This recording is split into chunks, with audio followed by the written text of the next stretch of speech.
Anda menemukan video ini, mohon disampaikan kepada pemerintah Republik Indonesia bahwa saya saat ini dalam penculikan tentara Zionis Israel.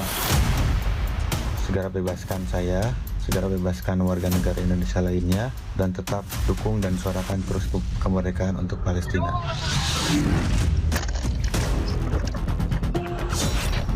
Apabila kawan-kawan melihat video ini, berarti tandanya saya sudah diintercept ataupun diculik oleh Zionis Israel. Tolong selamatkan saya, bebaskan saya, terutama kepada pemerintah Indonesia, spesial Presiden Prabowo Subianto. Pemerintah Indonesia membebaskan kami dari penculikan yang semena-mena ini. וגם בחלק הזה, ובעצם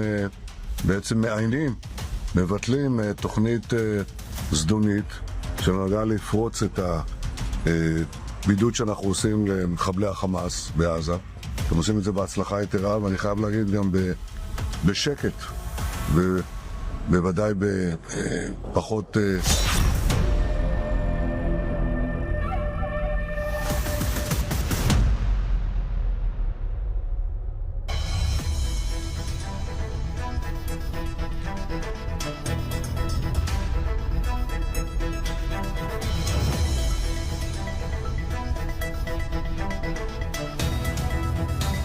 Selamat malam. Israel mencegat dan menangkap aktivis kemanusiaan yang tergabung dalam Global Sumut Flotilla di perairan internasional Siprus, Mediterania Timur.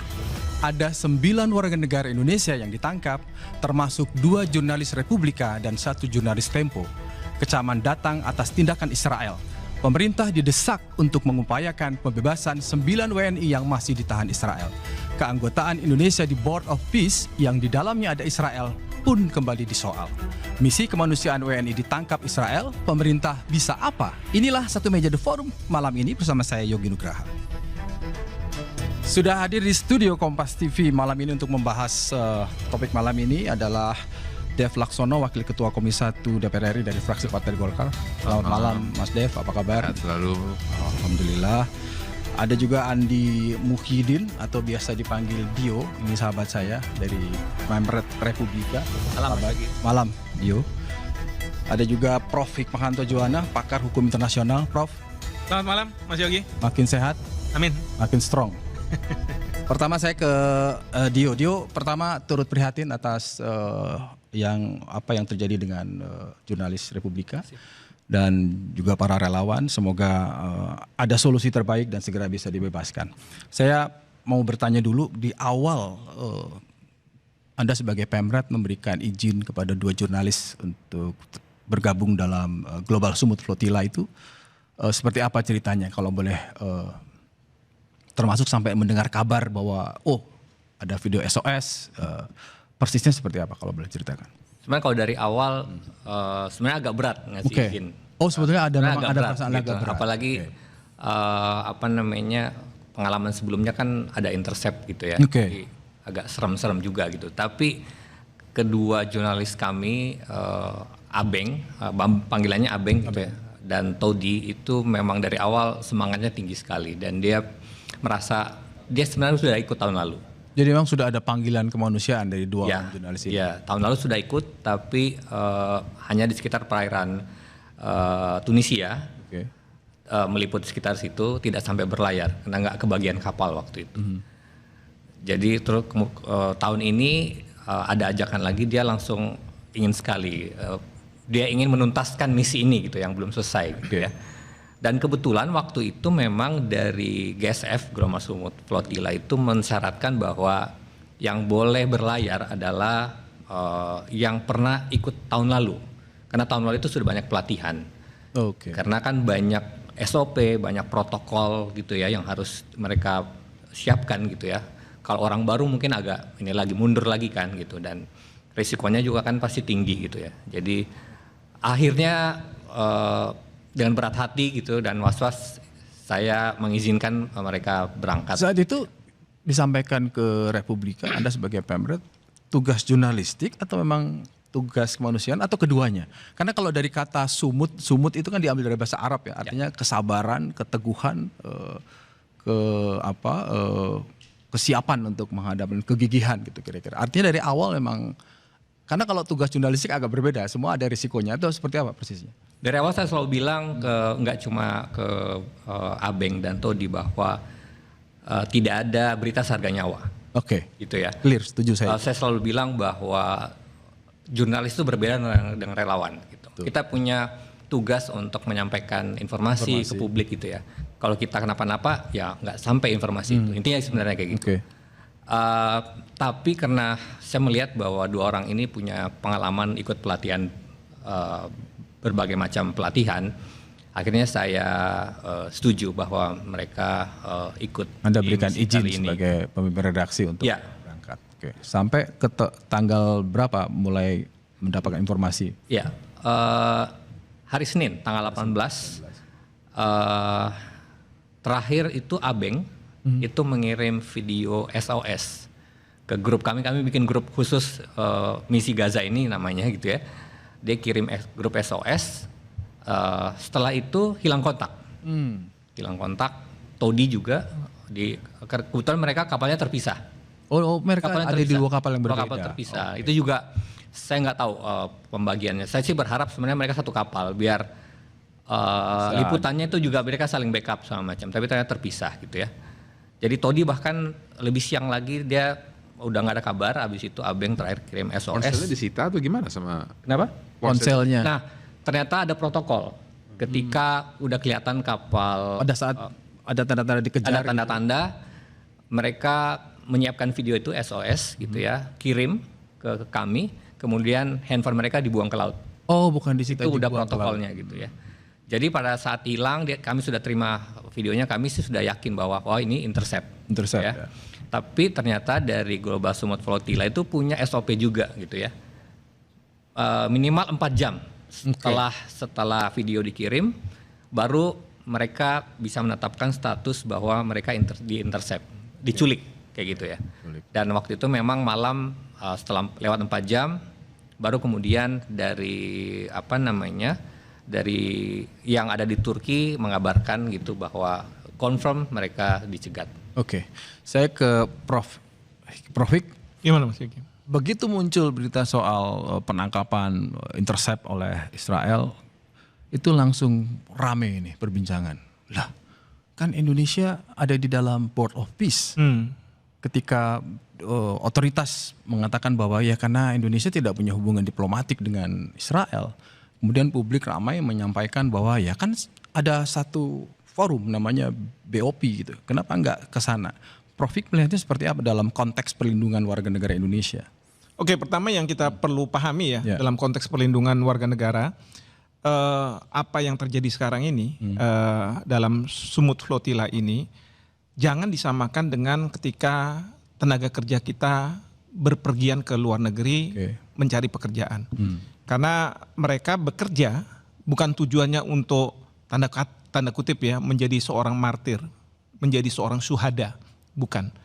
Nah, tapi kemudian ada jeratan hukum karena satu dan lain hal, dan tentu negara harus melakukan perlindungan.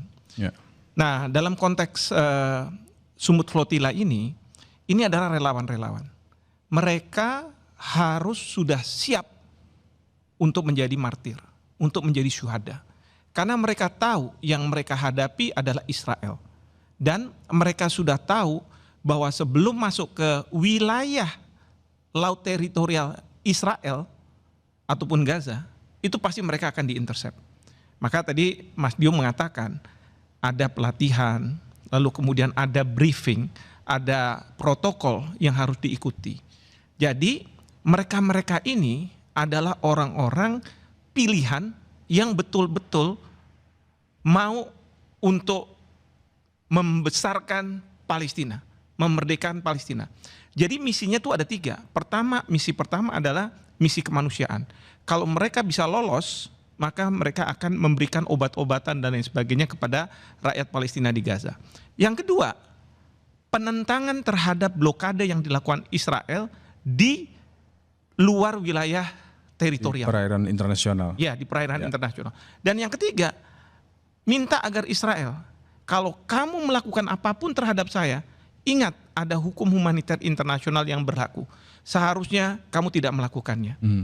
Nah, itu yang dilakukan oleh flotila-flotila ini, dan ini kan sejak tahun 2008. Ini berkali-kali warga kita kalau saya tidak salah sudah pernah ikut sebelum yang sekarang ini, tapi ada yang sebagian belum sampai, kapalnya rusak dan lain sebagainya harus kembali. Tapi ada juga yang sempat ditahan oleh pihak otoritas Israel dan kemudian dikembalikan. Tapi Prof sebentar, ini kan ini misi kemanusiaan, bukan kombatan, bukan untuk berperang. Ya kan, misi perdamaian, dan dalam konteks perlindungan warga negara harusnya tetap berlaku dong, meskipun tadi konteksnya berbeda. Oke, sebelum sampai di situ, itu narasi dari flotila. Kalau kita lihat dari Netanyahu, narasinya dari mereka mengatakan bahwa mereka ini orang-orang jahat yang akan berhubungan dengan Hamas, teroris, dan kemudian mereka ini akan membuka diisolasikannya Hamas. Oleh karena itu, dari sisi Israel, mereka akan dihabisi. Ya. Jadi saya mau mengatakan gini, ketika tentara dia dikirim berperang, dia kan siap mati. Pertanyaannya, kalau dia bersiap berperang di luar negeri, apakah kemudian negara harus melindungi dia ketika dia berperang? Konteksnya agak berbeda ya. Dalam konteks misi kemanusiaan ini, kan satu, pemerintah juga mengapresiasi. Ini adalah misi kemanusiaan berangkat dari individu, kemudian diorganisasi oleh Global Sumut Flotilla, berangkat dan tujuannya memberikan obat-obatan, memberikan bantuan kemanusiaan. Apakah itu tetap saja, Prof, dalam posisi yang itu dibedakan statusnya dengan? Ya, kalau menurut saya sih harus dibedakan. Seperti yang saya katakan, niat awal itu kalau TKI itu bukan untuk mati. Tapi kalau yang ini harus siap dengan mati, mempertaruhkan nyawa. Maka saya katakan mereka bersedia untuk menjadi syuhada, menjadi martir. Nah, tapi bukan berarti tidak wajib dilindungi kan? Tetap harus ada kan? Wajib dilindungi, tetapi ada keterbatasan dari pemerintah. Itu yang saya ingin garis bawahi, keterbatasan. Kenapa? Pertama, keterbatasannya karena memang niat dari beliau-beliau itu untuk menjadi syuhada. Yang kedua, keterbatasannya karena kita tidak punya hubungan diplomatik. Nah, tadi menjawab BOP. Katakanlah kita sudah anggota BOP, kita bisa dong kontak sama Netanyahu. Itu awam melihatnya itu untuk apa gitu, Bu? Memaksakan. Tapi itu yang saya katakan, saya itu tidak setuju Indonesia masuk BOP. Karena apa? Kita mendahului hubungan diplomatik dibuka, tapi kita sudah melakukan hubungan antar pemerintah. Selama ini kita itu melakukan hubungan dagang, bukan hubungan antar pemerintah. Maka saya pada waktu Bapak Presiden hadir di Washington DC pada waktu pertemuan pertama BOP, waktu itu Israel datang, walaupun diwakili oleh Menteri Luar Negeri, tapi tidak waktu di Swiss. Saya waktu itu bertanya-tanya nih, Bapak Presiden akan bersalaman tidak dengan wakil dari Israel ini, Perdana Menteri Netanyahu atau misalnya Menteri Luar Negeri? Karena kalau misalnya seperti itu, berarti sudah mau dicairkan nih hubungan. Yang saya katakan ini harus hati-hati. Padahal kita selalu mengatakan, kita akan membuka hubungan diplomatik dengan Israel kalau Palestina sudah merdeka. Saya ke Mas Dev Laksono yang baru ketemu dengan Kementerian Luar Negeri. Gimana posisi Komisi 1, atau mungkin bisa diceritakan terakhir rapat dengan Kementerian Luar Negeri, apa yang upaya yang akan dilakukan? Adakah perhatian khusus terhadap keselamatan 9 WNI? Ya, alhamdulillah tadi siang sampai sore hari kita rapat dengan Kemenlu membahas sejumlah topik dan agenda dan isu, termasuk salah satunya ya Global Sumut Flotilla ini. Ya jujur waktu saya pertama kali dengar wartawan kontak saya bilangnya Global Sumut. Saya pikir kan Sumatera Utara. Gitu kan. Karena begitu ngomong Global Sumut Flotilla, oh orang paham gitu kan. Saya pikir nih ada apa lagi gitu kan di Sumut kan. Oh ternyata maksudnya ini. Nah terus ketika ini juga kan berkembang terus ya situasinya ya. Dan kapalnya itu kan tadi dibilang 2, padahal kayaknya lebih dari 2 deh, soalnya kapalnya banyak dari ada beberapa kapal yang diberangkatkan dan yang terintercept. Nggak tahu semuanya terintercept kah atau hanya sebagian, ada sebagian yang lolos gitu ya. Tapi info yang saya dengar tadi sudah lebih dari 7, mungkin angka sampai 9 WNI yang 9 WNI yang sudah tertahan. Itu semuanya. Semua WNI yang berangkat ya. 4 terdiri dari 3 jurnalis, 4 jurnalis, 5 relawan ya. Relawan kemanusiaan. Ya, sudah confirm itu 9. Nah, itu dan sekarang statusnya juga masih belum dikonfirmasi juga mereka gimana kondisinya segala macam. Itu info yang saya terima. Dan ini memang kan ever changing situasinya. Nah, kan tapi pemerintah menegaskan bahwa akan terus membela WNI kita dimanapun mereka berada. Nah, deserter TNI yang masuk ke tentara Rusia untuk perang ke Ukraina aja masih kita urus, apalagi WNI yang menjadi relawan ataupun untuk misi kemanusiaan. Nah, pasti akan kita bela. Bukan kita bela lagi, harus kita selamatkan.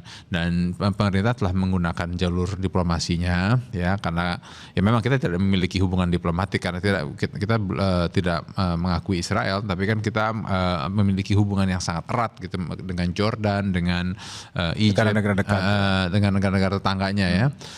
Terus juga kita juga via Qatar, UAE. Sempat dibahas juga nggak soal dibahas juga BOP?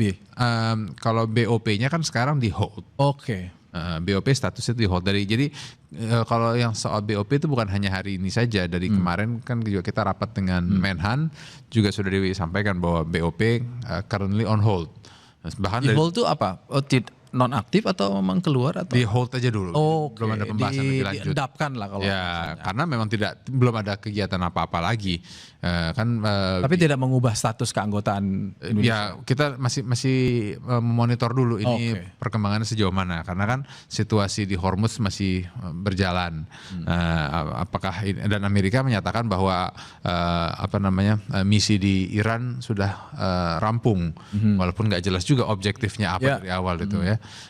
Jadi makanya kita masih melihat apakah BOP ini masih sesuai dengan spirit awalnya atau sudah kehilangan arahnya. Saya potong. Jadi Komisi 1 sempat mempertegas nggak bagaimana upaya yang dilakukan oleh Kemlu fokus pada kalau dengan pembebasan komunikasi dengan negara-negara terkait, terus untuk juga ada jalur-jalur khusus baik official atau non official yang digunakan oleh pemerintah Indonesia baik melalui Kemlu ataupun instansi lainnya untuk mencari tahu mereka ada di mana, situasi mereka bagaimana dan bagaimana kita. Kalau Komisi 1 akan ada sikap khusus nggak terhadap ini? Ini soal keselamatan. Iya. Tapi jawabannya ditahan dulu. Kita akan jeda setelah yang satu ini, tetap di Satu Meja The Forum.